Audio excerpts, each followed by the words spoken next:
Hi, I'm Gemma and this is a chat with Gemma. So I wanted to talk today about peace of mind because it's something that troubles me now and then. Peace of mind seems to be something that you either have or you don't have. When you have peace of mind, you don't think about it. You're not grateful or anything like that. You just have it, just going along, as I've said before. You feel ordinary, which is a gift, really. But if you don't have peace of mind, boy, do you wish you had it. And you can do a lot of longing and complaining and, oh, God, all of that. And that's something that has been happening to me a bit lately. As I've talked about in previous videos, I've got some stresses going on in my life at the moment. And so, I've had some kind of times which have been quite difficult. I felt very tired. And when you, of course, are emotionally not the best, it seems to affect your body, as I'm sure you know. And, it can affect your stomach and can even cause you to have, if you've got any kind of little infection somewhere in your body, it can even cause the little bacteria to go crazy and multiply, lots and lots, because they know you're a little bit just under, your normal strength. And so you can suddenly find, you've got this or that, to go and check out it with a doctor or dentist or somebody like that. Satan likes to kick you when you're down, doesn't he? You've got that wrong. With you. Well, let's add this as well. Yeah. But, I've been having some issues and, sorry about that, just had to get that out of the way. We like to be able to control things in life, and sometimes there are things, of course, we can't just fix or control because there are a lot of other people involved, and they're all in the wrong, of course. So I was thinking about how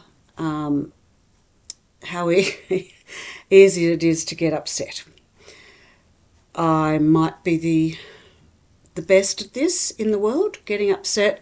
And so, I can be just doing something like tying a shoelace and, a knot gets in it. And I'm like, oh, why can't and so my demands on life are that shoelaces shouldn't do that, shouldn't stand up and fight me. And whatever it is, you know what I mean. You just got to do something and there's got to be some problem with it. It can't just, particularly with my handbag. I have far too much of my handbag. And I don't think you're a real woman if you have one of those little bags and what's going on there? Some women just go, I don't know. So I have, what would probably weigh the same as a backpack with a couple of bricks in it. And I don't have the kitchen sink in there, if you want to be smart. But yeah, I do have a lot of stuff in there. And so one of my things is trying to find something. Boy, can that get me going. So we can set ourselves up in life to be just constantly upset. And I'm sure you know people that are like that just always, tut-tutting or whatever. One of my sisters she doesn't do it now, but when she was probably a teenager, she used to go around the house tut-tutting all the time. There'd be just something that she was just like, look at that, the way that is. Or that person, what they just did. Ridiculous. So she'd just go around like in that sort of frame of mind all the time. And yeah, so we can do that. We can get into that habit And it can be hard to break some of these habits. You hear people talking to their spouses sometimes and you think, well, what you're saying isn't nasty, but you're saying it in a nasty tone of voice. So it's like you sound as if that other person is just so annoying. So, yeah, we can go around the house treating our husband or wife in a certain way because maybe once or twice this week they were really annoying, and so the rest of the time we behave as if they're just always annoying. And I've talked in the past about how, I like to watch The Real Housewives of Beverly Hills. There, I've mentioned it. Not trying to advertise it. Not recommending it even. In fact, the opposite. But anyway, I do like watching it. And I've talked about how there's a woman on that just cries and cries, and she's always crying about this and crying about that. She's always, literally always crying. And then, she has everything that a person could ever long for, financially and physically.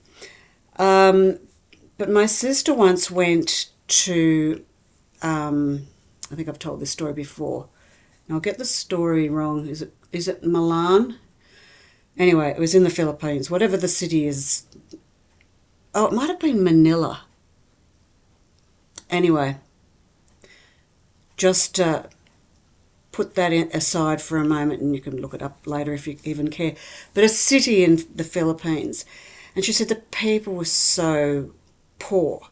I remember years ago a priest talking about Imelda Marcos and how, she was supposed to have 1,000 pairs of shoes, and he talked about how people came to his church to go to Mass and children had bare feet and this sort of thing, and the people were just so poor while she and her husband were living it up. Anyway, that's another story, but my sister said, yeah, everybody was so poor, but yet they're all smiling. Everybody smiled, everybody was happy to see you. And I remember Stephen Fry talking on that show QI like 100 years ago and saying about how if everybody around you is the same as you, so, very, very poor or whatever it is, then the level of happiness, the measurable level of happiness is quite good. But if there's, some of the Beverly Hills housewives, if they come and move into your area and you see their houses and their whatever, their ways of life and everything, that's when people get upset. And I was listening to a guy sort of telling his story the other day on a YouTube, and he'd been horribly sexually abused. And he was just the loveliest guy. And you sort of thought, oh, I'd love to give this guy just a big hug. And he was just so kind of a very passive person, very,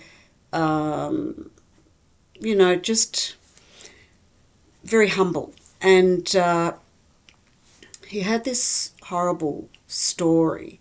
And, you kind of looked at that and thought what he had to endure with it when he was a child, and then how that, how does anybody come through that with some sort of sense of identity? I mean, just, so he's, as you can imagine, he's suffered terribly, and it's been very hard for him to just work out who he is, what he is, kind of thing, if you can get what I mean. And I think that's for all people in that circumstances, or even not sexual abuse, just having very unloving parents. Some children are abused physically and emotionally. So it's the same sort of thing, though. It's being sort of tortured, being kind of treated in this way that speaks more loudly than words to say, you don't matter, or you are just rubbish under my feet, or you're nothing to me. You're worse than nothing. The inner hurt, for a dear little child growing up, or even a dear adult like this man seemed to somehow manage to become, the terrible hurt in a person, and how do you get over that? How do you go on with life? But he was talking about the things that he said to himself, and I thought, oh yeah, that's what they teach you in cognitive therapy, rational emotive therapy, whatever you want to call it. We say things to ourselves, and sometimes we don't notice that we do it because we don't really we don't articulate it, and so we don't have a conversation about it where we find, oh, somebody else says something to themselves, and then we think, oh, wait a minute, yeah, I do that. But I was thinking about, yeah, how we can all say all sorts of different things to ourselves, and it's up to some psychiatrist or psychologist to try to fathom it, and I don't know whether it's even possible. And we've probably got a myriad of things that we say to ourselves from as soon as we know how to, reason. 3 years of age or 2 years of age, or even something like that onwards. And this gentleman was sort of talking about how he just had this belief because of his father's cruel treatment of him. It wasn't just the sexual abuse, it was that he was very cruel to him as well, very demeaning, and he would even sort of like physically torture him and stuff. Just terrible. And there he is. He's just this clearly an exceptionally sensitive soul. Anyway, but yeah, his own father had his upbringing too from his father. So that there can be reasons for these things, but still horrible behaviour. But he was saying to himself growing up that, he probably couldn't be a man, that it was just, when you're a little boy, little boys are so kind of, they're little frightened beings and just helpless, small, tiny things that can't deal with the world at all. They need a mummy and a daddy to help with all of that. And when they're sort of, not being really given, I think his mother was okay, but not really, well, he wasn't being given that by his father, that's for sure. They can say things to themselves like, how can I grow up to be a man? How can I be brave? How can I sort of grow up and do the things all those men that I see around do? It's not possible that I don't have that in me. And so he developed this sort of self-talk about himself, and didn't quite become homosexual, but he was like, as a lot of molested people do, he was starting to get some of those feelings towards other males. And he was sort of saying things to himself like, oh yeah, I'm hopeless, I can't do anything, and I'm not good at this and I'm not good at that. And that, as I say, in cognitive therapy, they talk about things like that where, I don't know, let's say you try to take up the trombone, which is not an easy instrument to play, and you find, you feel like you're all thumbs and you just don't take to this, and you say, I'm just not a clever person, I'm not talented, or whatever. But if you went and took up the piccolo or the piano or something like that, you might find that you just took to it like a duck to water, and you're wildly talented. So which is it? Are you completely hopeless, or are you fantastic? Which is it? You can't be both those things. And of course, they tell you in cognitive therapy just to not think about labelling yourself. So that sort of, even saying, "Oh, I'm fantastic," is kind of coming for. You're setting yourself up there because you're saying, "Oh, I can label myself now.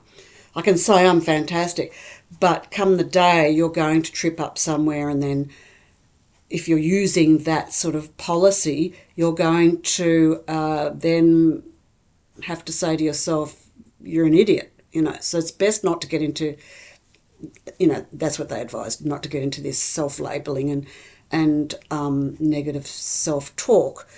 Just to say, you can just be realistic and say, "Oh, I took a while with that trombone before I could get it, to play it. It took me a long time to learn to play it." That's a perfectly reasonable thing. Probably everybody else in the world that ever took up the trombone felt the same way. And then you might say, "Oh, I just took to the piccolo and I could play that very quickly, and I could make a sound straight off and whatever, and I was my fingers were agile," or whatever. Factual things. You can say those things that you can prove to be true, but you're not labelling yourself. We're all just, I know it's sort of a bit of a downer when you think, "Oh, I so wanted to win a big golden cup or gold medal," and then think of myself as fabulous forever. But so just thinking of yourself as a human being trying to survive, like all the other human beings trying to survive. Some things you do well, some things are just not your thing, and or some things you take a long time to learn them, and then maybe become quite proficient at. And what does it matter? Each person's got all these different things, and struggle with this, but find that easy. Some people are scared of really weird things, but something like abseiling down a cliff, not a care in the world about. So we're all kind of complex creatures, aren't we? All right, so I suppose that, when it comes to peace of mind, it is best to not kind of make these labels for ourselves and other people, and also not to make rules for the world. You listening, Gemma? So I'll try not to either, where things should work this way, or, my shoelace should just cooperate with me, or this thing I'm looking for in my handbag should be right at the top and should just come to hand straight away. Like, honestly, if we sort of let all those rules we have for existence go, I think that will go a long way to us having a better shot at having peace of mind. I might talk more about it because it's a big subject. And remember, I am not a psychologist or a psychiatrist or a counsellor. And I hope you're well. I hope you're not lonely. And may God give you peace of mind. And just before I finish, this is a little bit of a religious bit now.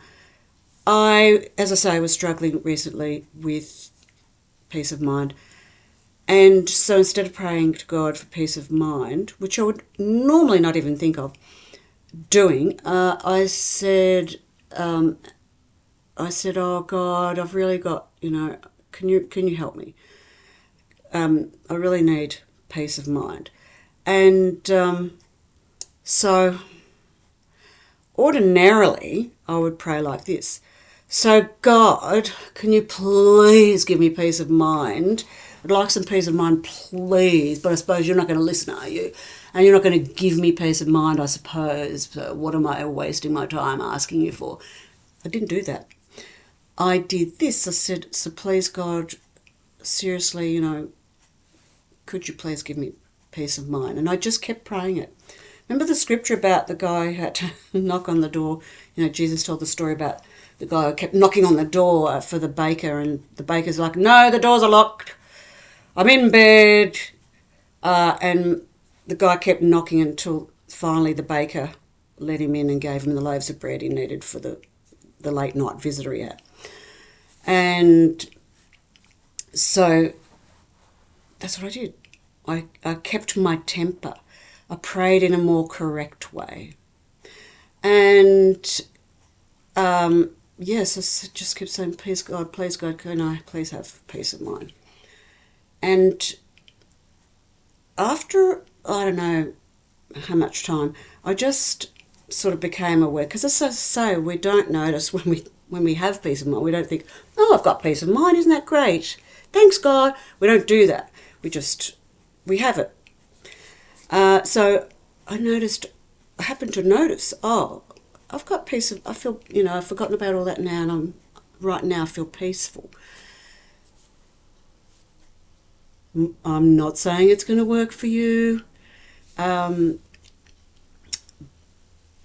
Just try, keep knocking on the door and hold your temper.